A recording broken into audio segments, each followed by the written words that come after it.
Now, we're back in. There's a series of bottles lined up in front of me, some of which I recognise the name of, and a few here that I don't. So, where are we this week? We're going to the Loire Valley, the lovely Loire Valley, meandering through the sort of top third of France, one of the longest rivers in Europe, I suppose, starts within 100 miles of the Mediterranean, flows north and then west.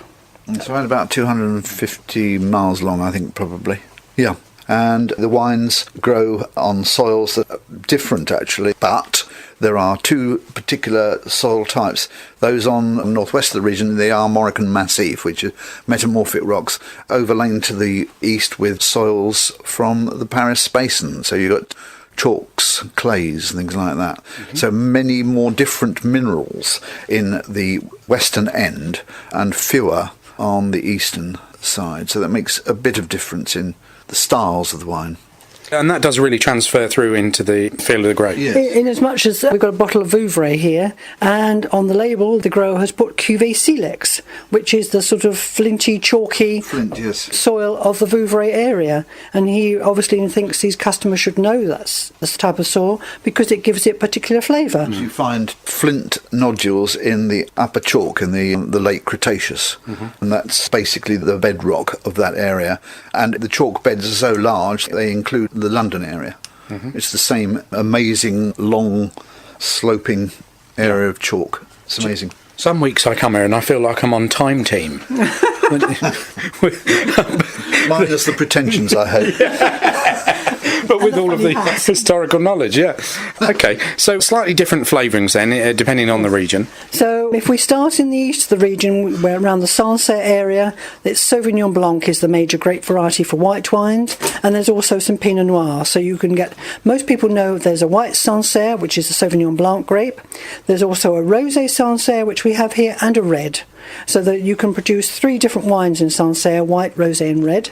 Puy-Fumé is also very well known from that central area. Then you go a little bit further north and the River Loire, Orléans, starts to turn to the west. Then you come across the vineyards of Touraine. Touraine Sauvignon, for instance, you find the Sauvignon grape there. Touraine Gamay, Touraine Tradition, which is three different red grapes together. A little bit further along, Vouvray, which is Chenin Blanc. And Chenin Blanc is one of the stars, really, of the Loire Valley. Not very well known outside in any other part of France, but you can get wonderfully zingy, dry Chenin Blancs with the label of Vouvray on them. And also sparkling wine from this area. Yes, lovely, crisp, sparkling wines, really zinging, lovely flavours. And go a little bit further towards Loire and further beyond, around Blois and Tours, you get things like the wines of Amboise. And then the other side of Tours, you go in towards Bourgogne and Semillon-Champigny with the Cabernet Franc grape. You've still got Chenin Blanc for the white wines and other grape varieties. Sauvignon Blanc fades out once you get the other side of Tours, really, and the Chenin Blanc has taken over. And then there's all the wines of Anjou, white, dry whites with Chenin Blanc, a little bit of Chardonnay sometimes, reds, lovely red wines with Cabernet Sauvignon, perhaps with some Gamay as well, sparkling wines, and the lovely sweet Coteaux de Léons, which is Chenin Blanc again. And when you open one of those, it's like walking into an autumn orchard full of apples, and you can smell the apples, you can smell the mists, and it just smells so lovely, the sweeter Coteaux de Léons, made with a Chenin Blanc grape. And then finally at the western end we have Muscadet. That's where we began our interest in wine, really, in a professional way, because we'd gone on holiday and turned up at a farm which produced Muscadet. And then the heavens opened, as it always does when we go on holiday, and we were forced to...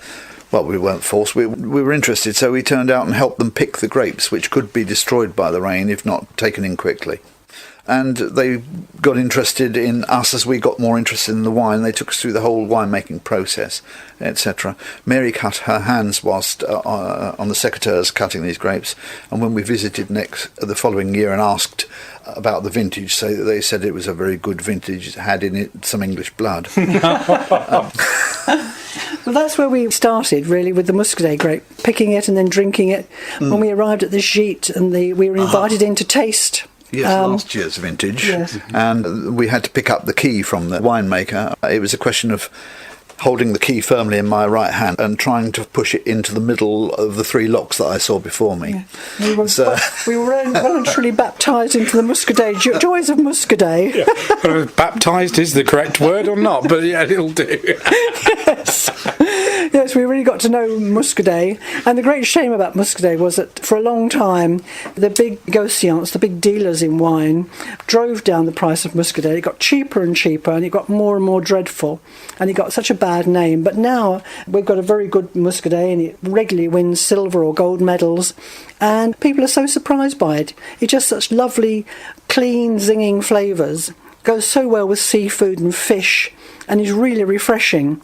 And when you taste that, and then you taste some of these pale, watery imitations, they've got the same name on the label, but they're nowhere near as good, are they? No, they're blended down to a price by people who aren't that fussed about their product, not somebody who is a family business, and they're the people we like to do business with here. Yeah, absolutely. That's why we stick with family businesses, because if you're making wine in your region, you and your family are drinking it, your friends are drinking it, and you don't want your neighbours and your friends all to think that you're making rotten wine.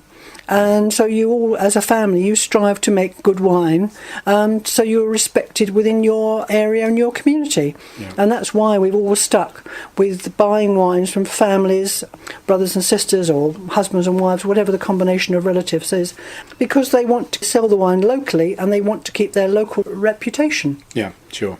Mary and Barry, we'll have to leave it there, but thank you very much for your time. Next week, any kind of tease forward? Can we say where we're going next week? A little bit more Pinot? If you like, why not? Yes. It's a great tease. A little bit more Pinot next week with Mary and Barry. Thanks very much for your time. Thank you very much.